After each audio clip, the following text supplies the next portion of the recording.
ಎಲ್ಲರಿಗೂ ನಮಸ್ಕಾರ. Welcome back to ಮನಸ್ಸು ಅಕ್ವಾ ಆ್ಯಂಡ್ ಅಗ್ರಿ ಫಾರ್ಮಿಂಗ್. ಇವತ್ತು ನಾವು ಮರಲ್ ಫಿಶ್ ಫಾರ್ಮಿಂಗ್ ಮಾಡಬೇಕು ಅಂತ ಅಂದರೆ ಮರಿಗಳ ಆಯ್ಕೆ ಯಾವ ರೀತಿ ಇರಬೇಕು ಅನ್ನೋದನ್ನ ತಿಳ್ಕೊಳ್ಳೋಣ. ಸೊ ಇಲ್ಲಿ ನಾವು ಮರಲ್ ಫಿಶ್ ಫಾರ್ಮಿಂಗಲ್ಲಿ ಸಕ್ಸಸ್ ಆಗಬೇಕು ಅಂತಂದರೆ ಫಸ್ಟು ಮರಿಗಳ ಆಯ್ಕೆ ತುಂಬ ಚೆನ್ನಾಗಿರಬೇಕು. ಅಂದರೆ ಆ ಮರಿ ಯಾವ ರೀತಿ ಇದೆ, ಯಾವ ಸೈಜಿನ ಮರಿನ ನಾವು ಸೆಲೆಕ್ಟ್ ಮಾಡಿದ್ರೆ ತುಂಬ ಹೆಲ್ಪ್ ಆಗುತ್ತೆ ಫಾರ್ಮಿಂಗ್ ಮಾಡಲಿಕ್ಕೆ ಅನ್ನೋದನ್ನ ಪ್ರತಿಯೊಬ್ಬ ರೈತನೂ ತಿಳ್ಕೊಂಡಿರಬೇಕು. ಸೊ ಇಲ್ಲಿ ಮರಿಗಳ ಫಸ್ಟ್ ಪಾಯಿಂಟ್, ನಾವು ಮರಿಗಳ ಆಯ್ಕೆ ಚೆನ್ನಾಗಿತ್ತು ಅಂತ ಅಂದರೆ 100% ನಾವು ಫಾರ್ಮಿಂಗಲ್ಲಿ ನಾವು ಸಕ್ಸಸ್ ಆಗ್ತೀವಿ. ಸೊ ಹಾಗಾಗಿ ನಾವು ಮರಿಗಳ ಆಯ್ಕೆಯಲ್ಲಿ ತುಂಬ ಹುಷಾರಾಗಿರಬೇಕು. ಇಲ್ಲಿ ಏನಪ್ಪ ಅಂತ ಅಂದರೆ, ಸೊ ನೋಡಿ, ನಮಗೆ ಮಾರ್ಕೆಟಲ್ಲಿ ಹ್ಯಾಚರೀಸಲ್ಲಿ ಫ್ರಮ್ 2 ಇಂಚ್ ಟು 6 ಇಂಚು ಮತ್ತು ಜಂಬೋ ಸೈಜ್ವರೆಗೂ ಸಿಗುತ್ತೆ. ಸೊ 2 ಇಂಚ್ ಅಂತಂದರೆ ತುಂಬ ಸಣ್ಣ ಇರುತ್ತೆ.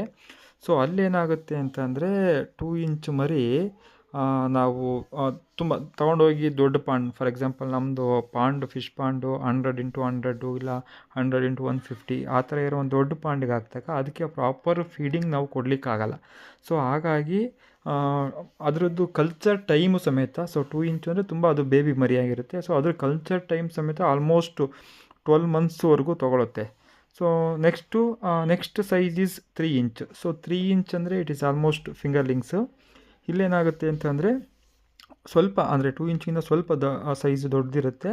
ಸೊ ಇದು ಸಮೇತ ನಮಗೆ ಕಲ್ಚರ್ ಕಂಪ್ಲೀಟ್ ಮಾಡಲಿಕ್ಕೆ ಆಲ್ಮೋಸ್ಟು 10 ಮಂತ್ಸ್ವರೆಗೂ ಟೈಮ್ ತೊಗೊಳುತ್ತೆ. ಸೊ ನಾವು 2 ಇಂಚ್ ಹಾಕಿದ್ರೆ 12 ಮಂತ್ಸ್ ಆಗುತ್ತೆ. 3 ಇಂಚ್ ಮರಿ ಬಿಟ್ಟರೆ ನನ್ನ ಎಕ್ಸ್ಪೀರಿಯನ್ಸ್ ಪ್ರಕಾರ ಆಲ್ಮೋಸ್ಟ್ 10 ಮಂತ್ಸ್ವರೆಗೂ ತೊಗೊಳುತ್ತೆ. ಸೊ ನಾವು ಅದಕ್ಕಿಂತ ದೊಡ್ಡ ಸೈಜು ಅಂದರೆ 4 ಇಂಚ್ ಸೈಜು.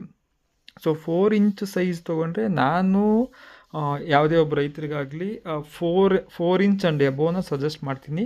ಏಕೆಂದರೆ ಇದು 4 ಇಂಚ್ ಆ್ಯಂಡ್ ಎಬೋ ಸೀಡ್ ಆದರೆ ನಾವು ಫಾರ್ಮಿಂಗ್ ಮಾಡಲಿಕ್ಕೆ ಸ್ವಲ್ಪ ಈಸಿ ಆಗುತ್ತೆ. ಏಕೆಂದರೆ ನಮಗೆ ಪಾಂಡಿಗೆ ನಾವು ಮರಿನ ಬಿಟ್ಟ ಮೇಲೂ ಸಮೇತ ಅದನ್ನು ನಾವು ಕಣ್ಣಿಂದ ನೋಡಿ ನೋಟಿಸ್ ಮಾಡ್ಬೋದು. ಯಾವುದೇ ರೀತಿ ಕಾಯಿಲೆ, ಫಾರ್ ಎಕ್ಸಾಂಪಲ್ ಕ್ಲೌಡಿ ಐ ಆಗಿರ್ಬೋದು, ಸ್ಕಿನ್ ಮೇಲೆ ಪ್ಯಾಚಸ್ ಆಗಿರ್ಬೋದು.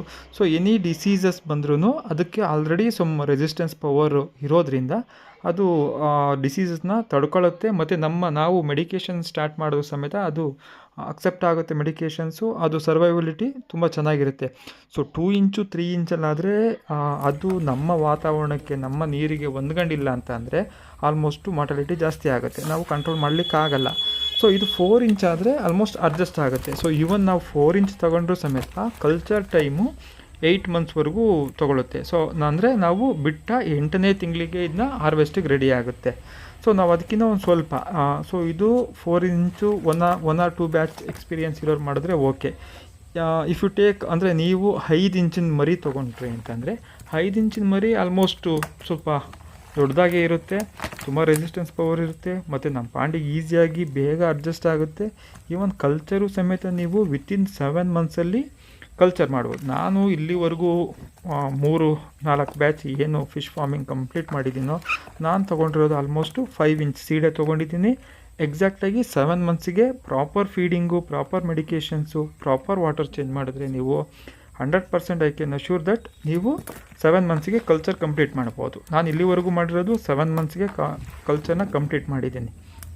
ಸೊ ಇದಕ್ಕಿಂತ ಒಂದು ಸ್ಟೆಪ್ ಮುಂದೆ ಹೋಗಿ ನೀವೇನಾದರೂ 6 ಇಂಚ್ ಸೀಡ್ ತೊಗೊಂಡ್ರೆ 6 ಇಂಚ್ ಸೀಡ್ಗೆ ಆಲ್ಮೋಸ್ಟು ನಿಮಗೆ ತುಂಬ ದೊಡ್ಡ ಸೈಜೇ ಸಿಗುತ್ತೆ. ಸೊ 6 ಇಂಚ್ ಸೀಡು 6 ಮಂತ್ಸಿಗೆ ಕಲ್ಚರ್ನ ಕಂಪ್ಲೀಟ್ ಮಾಡೋ ಚಾನ್ಸ್.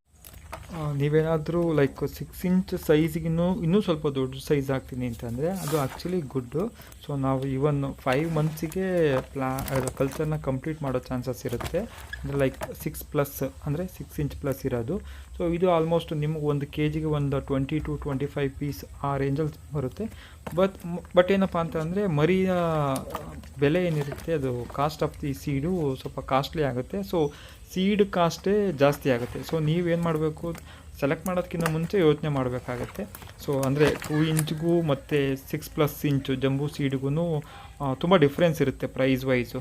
ಸೊ ನೀವು ನಿಮ್ಮ ಕೇಪಬಿಲಿಟೀಸ್ ನೋಡಿಕೊಂಡು ಸೊ ಯಾವ್ದು ಹಾಕಿದ್ರೆ ಇವನ್ ಕಲ್ಚರ್ ಟೈಮು ಕಮ್ಮಿ ಆಗಿ ಇವನ್ ನಾವು ಸೀಡಿಗೆ ಹಾಕ್ತಕ್ಕಂಥ ಬಂಡವಾಳನೂ ಸಮೇತ ಕಮ್ಮಿ ಇರೋ ರೀತಿ ನೋಡಿಕೊಂಡು ನಿಮ್ಗೆ ಯಾವ ಸೈಜ್ ಬೇಕೋ ಅದನ್ನು ನೋಡಿ ಸೆಲೆಕ್ಟ್ ಮಾಡಿ. ಸೊ ಆವಾಗ ನಿಮ್ಮ ಕಲ್ಚರ್ಗೆ ತುಂಬ ಈಸಿ ಆಗುತ್ತೆ. ಸೊ ನನ್ನ ಪರ್ಸ್ನಲ್ ಸಜೆಷನ್ ಏನಪ್ಪ ಅಂತಂದರೆ, ನೀವು ಆಲ್ಮೋಸ್ಟ್ 4 ಇಂಚ್ ಆ್ಯಂಡ್ ಎಬೋವ್ನ ಡೈರೆಕ್ಟಾಗಿ ನಿಮ್ಮ ಪಾಂಡಿಗೆ ಬಿಟ್ಟು ಕಲ್ಚರ್ ಮಾಡ್ಬೋದು. ಸೊ ಅದಕ್ಕಿಂತ ಸಣ್ಣ ಸೈಜ್ ಇರ್ತಕ್ಕಂಥದ್ದನ್ನ 2 ಇಂಚು 3 ಇಂಚ್ನ ನಿಮ್ಮ ಕಲ್ಚರ್ ಪಾಂಡಿಗೆ ಬಿಟ್ಟರೆ ಕಲ್ಚರು ಅಷ್ಟು ಪ್ರಾಪರಾಗಿ ಕಂಪ್ಲೀಟ್ ಆಗಲ್ಲ ಅನ್ನೋದು ನನ್ನ ಒಂದು ಅನುಭವ. ನೋಡಿ, ನಾನು ಸ್ಟಾರ್ಟ್ ಮಾಡಿದ್ದು 4 ಇಂಚಿಂದ. ಸೊ ಈಗೆಲ್ಲ ಏನು ಮಾಡ್ತಾಯಿದ್ದೀನಿ ನಾನು ಅಂದರೆ ಜಂಬೋ ಸೈಜ್ 6+ ಇಂಚ್ನೇ ಬಳಸ್ತಾಯಿದ್ದೀನಿ. ಇವತ್ತು ನಾನು ಕೊಟ್ಟಿರ್ತಕ್ಕಂಥ ಕಂಟೆಂಟ್ ನಿಮಗೆಲ್ಲ ಇಷ್ಟ ಆಗಿದರೆ ದಯವಿಟ್ಟು ನನ್ನ ಚಾನಲನ್ನು ಸಬ್ಸ್ಕ್ರೈಬ್ ಮಾಡಿ, ವಿಡಿಯೋಸ್ನ ಶೇರ್ ಮಾಡಿ ಅಂತ ಹೇಳುತ್ತಾ ಇವತ್ತಿಗೆ ಈ ವಿಡಿಯೋನ ಇಲ್ಲಿ ಮುಗಿಸ್ತಾ ಇದ್ದೀನಿ. ಎಲ್ಲರಿಗೂ ಧನ್ಯವಾದಗಳು. Thank you once again.